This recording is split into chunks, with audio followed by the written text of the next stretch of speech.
বিশ্বের সবচেয়ে শক্তিশালী মুদ্রা কোন দেশের? এ নিয়ে আগ্রহ সবারই। অনেকে মনে করেন মার্কিন ডলারই হয়তো বিশ্বের সবচেয়ে শক্তিশালী মুদ্রা, কিন্তু বাস্তবে তা নয়। ডলারের বিপরীতে বিনিময় হারের উপর ভিত্তি করেই নির্ধারণ করা হয় মুদ্রার শক্তি।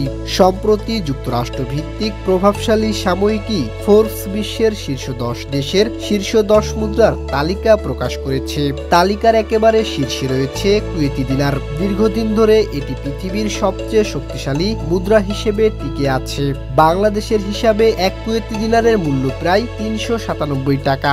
এর ঠিক পরেই অবস্থান করছে বাহরাইনি দিনার।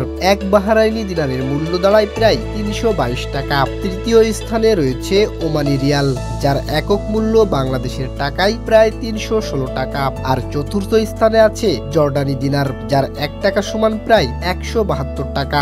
অর্থাৎ বিশ্বের সবচেয়ে শক্তিশালী মুদ্রার তালিকার শীর্ষ 4টি মুসলিম দেশের হাতে, যা বিশ্ব অর্থনীতিতে মুসলিম বিশ্বের ক্রমবর্ধমান প্রভাব এবং শক্তিরই প্রতিফলন। শক্তিশালী মুদ্রার তালিকায় এরপর রয়েছে British pound, Gibraltar pound, Swiss franc এবং ইউরো। মার্কিন ডলার থাকলেও তা শীর্ষে নয়, বরং তালিকার 10-এ অবস্থান করছে। তবে শুধু বিনিময় হারই নয়, কোনো দেশের অর্থনীতি, বাণিজ্য নীতি এবং রাজনৈতিক স্থিতিশীলতাও মুদ্রার শক্তি নির্ধারণে বড় ভূমিকা রাখে।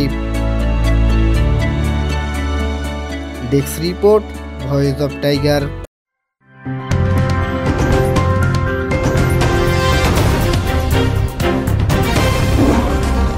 Voice of Tiger.